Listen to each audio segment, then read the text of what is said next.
Hey everybody, thanks for checking out my 13th Dobyns rod review for the year. I've got a rod that I'd like to talk to you all about today that is a rod that I've used for a little over a year now. I was able to pick one up last spring. I spent a ton of time throwing this rod over the course of the last year on one of my favorite techniques of all time. You guys have heard me talk about it before. I love catching them on a spinnerbait. It's something that I'm very passionate about, and also a technique that I'm very particular about when it comes to selecting the perfect rod for me.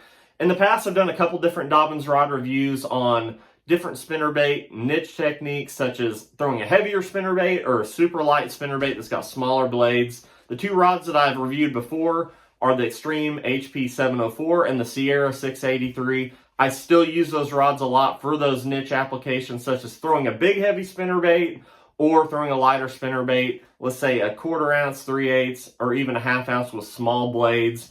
Those rods are great, still use them, still have a bunch of them in my lineup. But the rod I want to talk to you all about today is the rod that I utilize for my 3/8 ounce, 1/2 ounce spinnerbaits. Let's say close quarter spinnerbait fishing where I need to make a very accurate cast. I'm around heavy cover, I'm using heavy line, say 17, 20, maybe 15 on a special occasion. But just my traditional spinnerbait rod. I think a 3/8 ounce and a 1/2 ounce spinnerbait is probably the most popular size. You can throw it in a lot of different time frames throughout the year, and it's very effective in catching a lot of bass and a lot of big fish. And the rod that I've been using a lot over the course of the last year, and I'm very happy with it, is from the Sierra series. It's a 684. I've caught a lot of fish on this rod over the course of the last year. And I've said this before and I'll say it again, I really like those shorter length rods for my spinnerbait fishing when it comes to accuracy. Anytime I get above a 7-foot length, I have a little more trouble making a very accurate, quiet presentation. And that is no good whenever it comes to spinnerbaiting, in my opinion. I'm very comfortable with that 6/8 length. And like I said, caught a ton of fish on it. A lot of my heroes that were spinnerbait fishermen back in the day, they used a lot of 6/6 lengths. I've tried that before, and I feel like I lose a little leverage with the fish. I feel like I don't get the best hook set, but I feel like I can get away with a 6/8 length. It's a great trade-off. This rod right here is obviously 6'8" in length. It's a 4-power. It's a heavy, fast action. Got a lot of backbone, but still has plenty of tip to be able to handle a 3/8 ounce or a 1/2 ounce spinnerbait with no problem at all. With that softer tip, you can lay that bait in there without a splash, make a very quiet presentation. And like I said before, that 6/8 length is perfect for me because I feel like I can still get a great hook set in those fish with that 6/8 length, and I don't lose much leverage at all. So, like I said, accuracy is everything whenever you're throwing a spinnerbait. If you're comfortable with throwing a 7-foot plus length rod, more power to you. If it works for you, great. But as for me, with those 3/8 ounce and 1/2 ounce spinnerbaits, the 684 Sierra is awesome.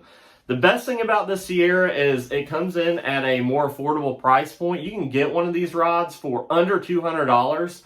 It has a great blank that I have no issues with sensitivity. I actually throw a lot of monofilament with my spinnerbaits still to this day.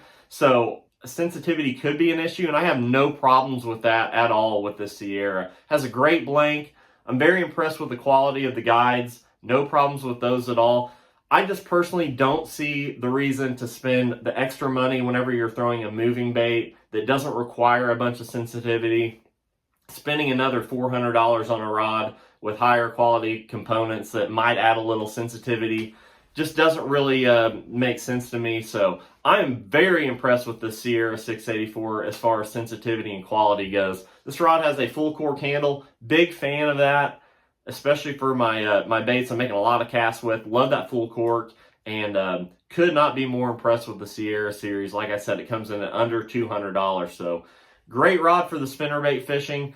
I think there's nothing in the world wrong with this rod. Caught a ton of fish on it over the course of the last year. So if you're in the market for a great, just traditional spinnerbait rod, let's say you're throwing a 3/8 ounce, 1/2 ouncer, that's not to say you couldn't throw a 3/4 ouncer or something heavier or lighter on this rod. But as for me, when I'm talking about fine tuning and being particular about my approach, this 684 Sierra works out very well for me. So if you're in the market for a great spinnerbait rod, go over to dobynsrods.com and check out the 684 Sierra. I think you'll be glad you did. So really appreciate you guys watching. If you don't care, drop me a comment. Let me know what you think. Please hit that subscribe button. And as always, I really appreciate the opportunity to talk a little bit of fishing with you all. Thanks for watching.